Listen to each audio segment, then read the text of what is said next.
All right, so let's discuss three of the most important, or at least the most practical laws coming online this year, 2024, that you as a landlord absolutely need to know. So the three that we're going to discuss are security deposits, owner move-in, so for instance, as an alternative method to evict or otherwise not renew a tenant's lease, and number three, the storage of mobility devices like e-bikes and e-scooters.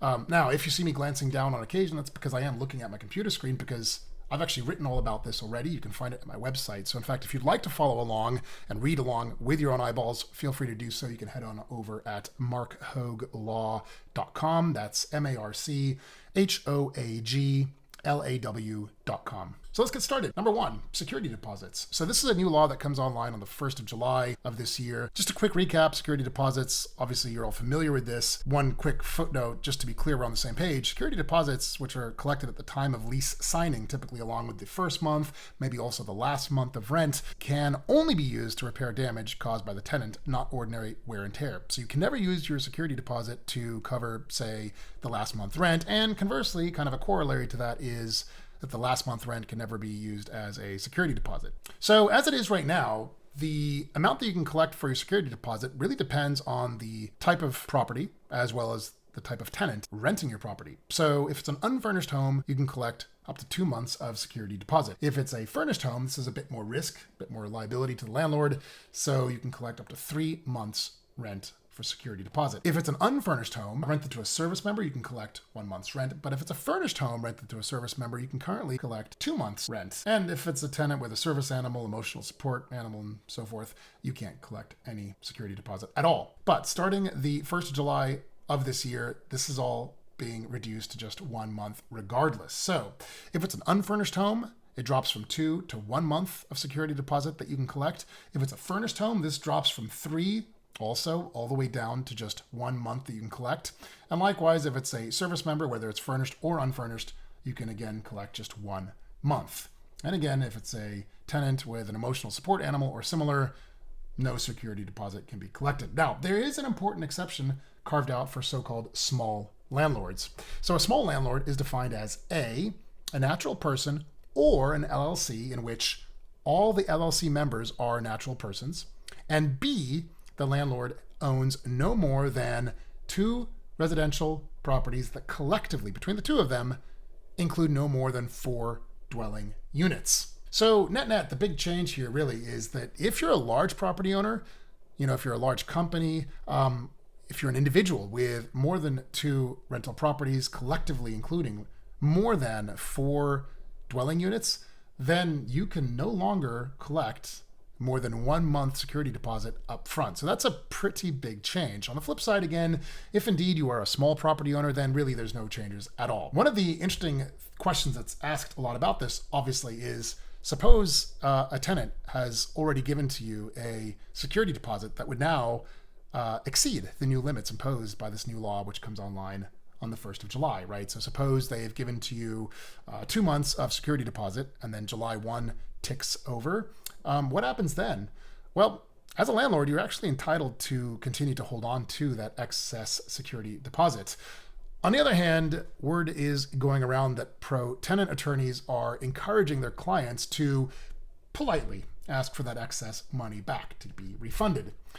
There is no obligation that I know of to do so. The point is, you should probably be encouraged to do the right thing, give back the money for the excess if it wouldn't inconvenience or otherwise financially harm you. Because after all, karma. What about moving back into your property? This is called an owner move-in. This is an alternative method to evict your tenant or not renew their lease. So this new law comes online on April 1st, 2024. So let's start first with a bit of background. It's important to understand. So there's this thing that went online in 2019 called the TPA, the Tenant Protection Act. And it's basically this huge body of law that protects tenants from so-called no-fault evictions. Well, what is a no-fault eviction? Well, it's kind of what it sounds like. So there's situations where the landlord chooses to evict a tenant due to no fault of the tenant whatsoever. Faults such as, for instance, not paying rent or breaching the lease agreement. So there's 4 types of no-fault evictions that are covered by the TPA. I'm going to ramble through these. Again, you can follow along at my website if you'd like. So the 4 types of no-fault evictions included by the TPA are the owner or the immediate relative of the owner would like to move into the property. There is an intent to demolish or fully remodel the property, which obviously nobody can live there when there's so much work going on, right? Perhaps you want to withdraw the unit entirely from the rental market, in which case you must do so for 10 years, typically. And finally, of course, if there's some sort of government order compelling the tenant to leave, that sort of goes without saying. Now, we're going to discuss the scenario where the owner or the relative, the immediate family member of the owner wants to move back into the property. Note, first of all, that the Tenant Protection Act of 2019 does not apply to the following types of property. Again, this is a pretty big list, so follow along if you'd like. Single family homes, right? So as long as the home is not owned or controlled by a corporation, TPA doesn't apply. TPA also doesn't apply for units covered by an even more protective local rent control ordinance than provided by the TPA. The unit is less than 15 years old from the present date. This is a rolling timeline, by the way. Mobile homes, duplexes, affordable housing, dormitories, these things are all not covered by the Tenant Protection Act. So, in order for the property owner or an immediate family member to move back into the property, again, it's called an owner move-in, or OMI, the following new and more stringent laws are going to go into effect as of April 1st. Yeah, this is some cruel April Fool's joke, I suppose, for landlords. So there are 7 important points here, and let's go through them one by one because they are all very, very important. So first of all, there must be a written notice, an eviction notice, given to the current tenant, which identifies with specificity the name and the relationship to the property owner of whomever intends to move back into the unit, which again, this can be either the property owner or an immediate family member, close relative, and so forth. Number 2, the notice must include written notification that the current tenant may request proof the above listed person is in fact who they claim to be. Number 3, the property owner or the family member must then move into the unit within 90 days after the tenant actually vacates the unit, and they must live there for an entire calendar year. Crucially too, number 5, there must be no other vacant property on the unit into which the family member or the property owner could have moved. So for instance, if there's a duplex, if you could have moved into one of the 2 units and you didn't, that's not okay. You can't just kick them out. You have to have no alternative option. If the property owner or the family member does not in fact move in within 90 days and does not in fact live there for a year, guess what? The unit must then be offered back. You must actually proactively offer it back to the tenant who left at the same lease terms as when they were evicted, and they must be reimbursed for reasonable relocation costs beyond those required by the eviction itself. And finally, likewise, if the property owner or the family member does not in fact move in within 90 days or use the property as a primary place of residence for a year, and if the prior tenant does not wish to move back in, well, guess what? You cannot then get a new tenant at a higher rental rate. You must offer the new tenant the property at the same lease terms as the outgoing tenant. And this perhaps makes a bit of, I guess, common sense, right? The idea is to close a loophole that would otherwise allow landlords to get a new tenant at a higher rental rate. So, by the way, quick aside, if you are not yet following online along with the article that I wrote about this, if you do so, you can actually find the relevant codes and statutes to what we're discussing. So third and finally, micromobility and e-bike or e-scooter storage. So this is actually already in effect as of the 1st of January. So let's run through it though, because it's pretty important here what you got to keep in mind, not least of which because, let's face it, e-bikes, e-scooters have exploded in popularity, and there isn't always obvious place to store them in all units. A couple things to keep in mind. Specifically, a landlord cannot refuse the storage of such mobility devices if, first of all, if they're not fully electric. So in other words, non-electric mobility devices cannot be refused, full stop. Now, if they are electric assist devices, they must comply with certain safety standards, as we'll discuss below.